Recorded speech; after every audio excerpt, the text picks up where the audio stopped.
Seville, capital of Andalusia and home to Real Alcazar and Seville Cathedral. The evening we arrived in Seville, we went for an orientation tour. We walked from the hotel to the cathedral, around the Alcazar Gardens to Plaza de España and back through the former tobacco factory. The next morning we visited the Salvador Church, the Metropole Parasol, and followed an All Saints' Day parade through the streets. Later we walked to the Bullring and along the river and then took lunch. The afternoon was spent exploring the Real Alcazar, its gardens and the cathedral. On our orientation tour, we headed down Argot de Molina, past a shawl shop, a restaurant area, onto the cathedral and down to Plaza de España. Next morning we found the Church of San Salvador closed to tourists for All Saints' Day, so we head north past the Church of the Annunciation to the Metropole Parasol. This giant wooden structure was designed by German architect Jürgen Meyer and was completed in 2011. It comprises 6 interconnected mushrooms, as can be seen from this model in the entrance area. Climbing to the top reveals walkways, from which we get splendid views over the city. The monastery of St. Clement's to the north, the Alamillo Bridge, the cathedral. Shortly after leaving the Parasol, we hear music and go towards it to find an All Saints parade, with the Madonna being paraded through the city parishes. After a pause, the clerics begin moving. The bearers lift and move the Madonna a short distance. It's clearly very heavy. The bearers prepare to lift again. The musicians ready themselves. The head of the procession starts and they're off again.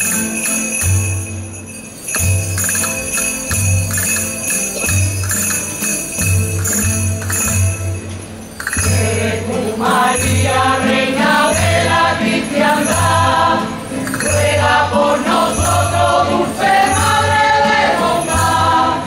Vuelve a nosotros tu mirada de humildad, a esta tierra llena de maldad.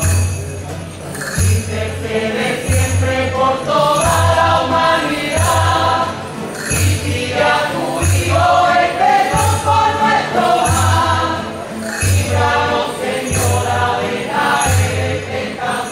Another church ahead, and after a change of bearer team, the procession continues.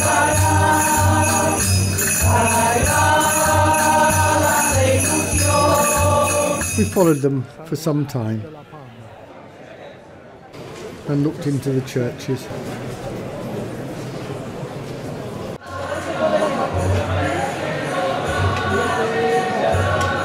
Before returning to our hotel for refreshments.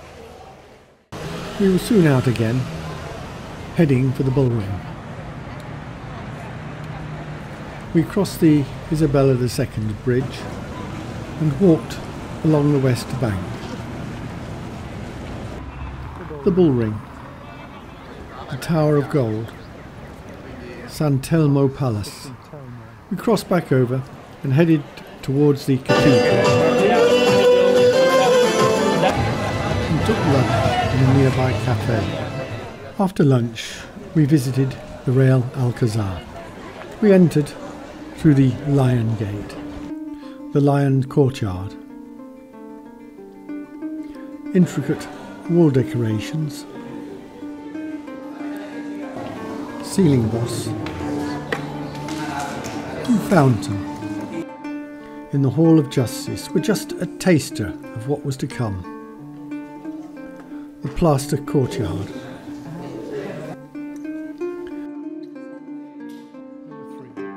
Next, we went past a display of fans on the way to the Admiral's room and the audience room. This courtyard was used for royal hunting dogs. In its centre is the facade of the royal palace, with its mixture of Christian and Muslim styles. Upstairs is the royal residence. We enter. Inside the palace is a vestibule with geometrical tile patterns topped by ornate Arabic inscriptions. To the right is the secondary entrance, archway and ceiling decorations. We go through the main entrance to the left and come to the magnificent courtyard of the Maidens.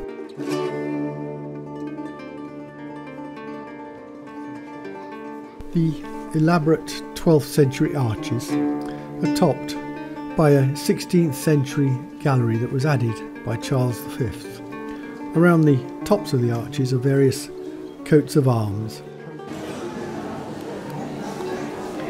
The level of opulence jumps as we come to the 11th century ambassador's room.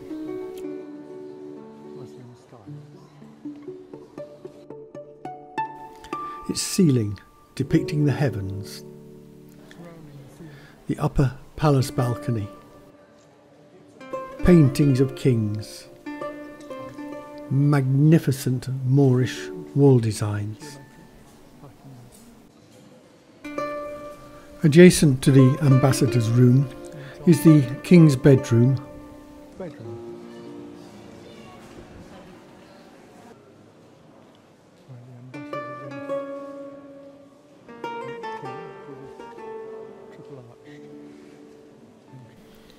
And the king's courtyard.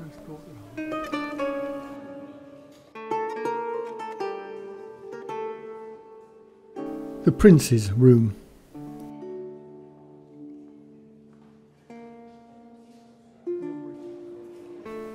And its extension.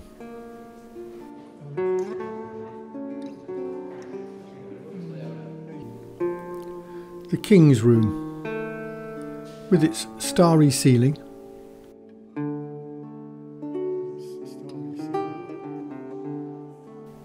and tiled walls. Its entrance.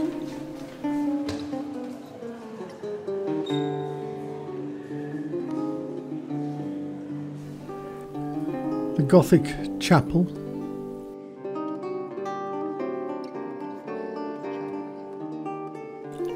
With its vaulted ceiling.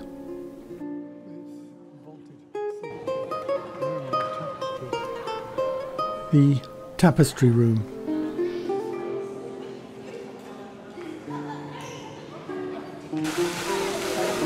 Outside, water falls to the pool surrounding the Fountain of Mercury.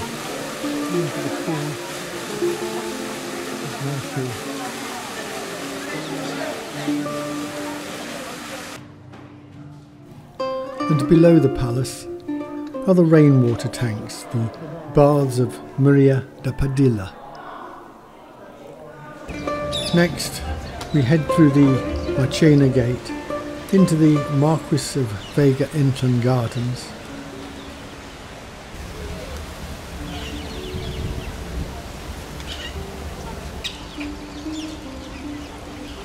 And on to the Poet's Garden.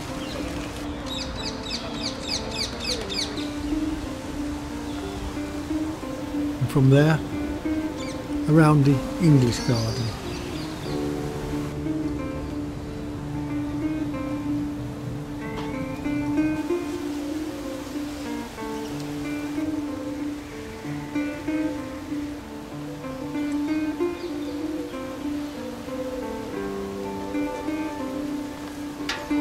The grotesque gallery beside the Mercury pool, from which we had a last look at the Poet's Garden and the formal Ladies' Garden. Our time has run out, so we head for the exit and for the cathedral. Ahead is the cathedral's Giraldi Tower, formerly the minaret of the mosque that stood on the site during the Muslim War.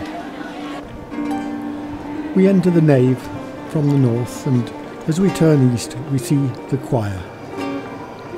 On our right is the 14th century chapel of Our Lady Virgin, and soon we reach the 19th century tomb of Christopher Columbus, made by sculptor Arturo Melida and originally installed in Havana. Directly across the nave is the 18th century silver altar. Inside the 15th century choir, the high altar, and viewed through the screen.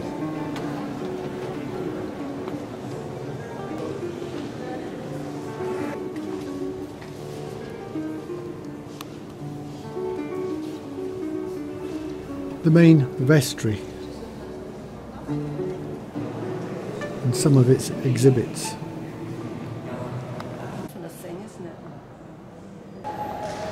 The organ. The view to the altar is blocked by the back of the choir, unlike in English cathedrals. And grilles also block worshippers from the side of the high altar. A stained glass window of Mary in the west wall.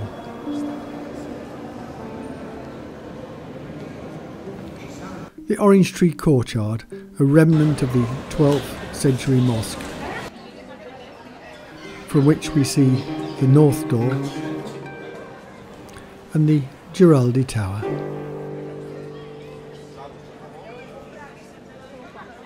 As we return to our hotel, we meet more street performers who provide an enjoyable end to a busy day's sightseeing.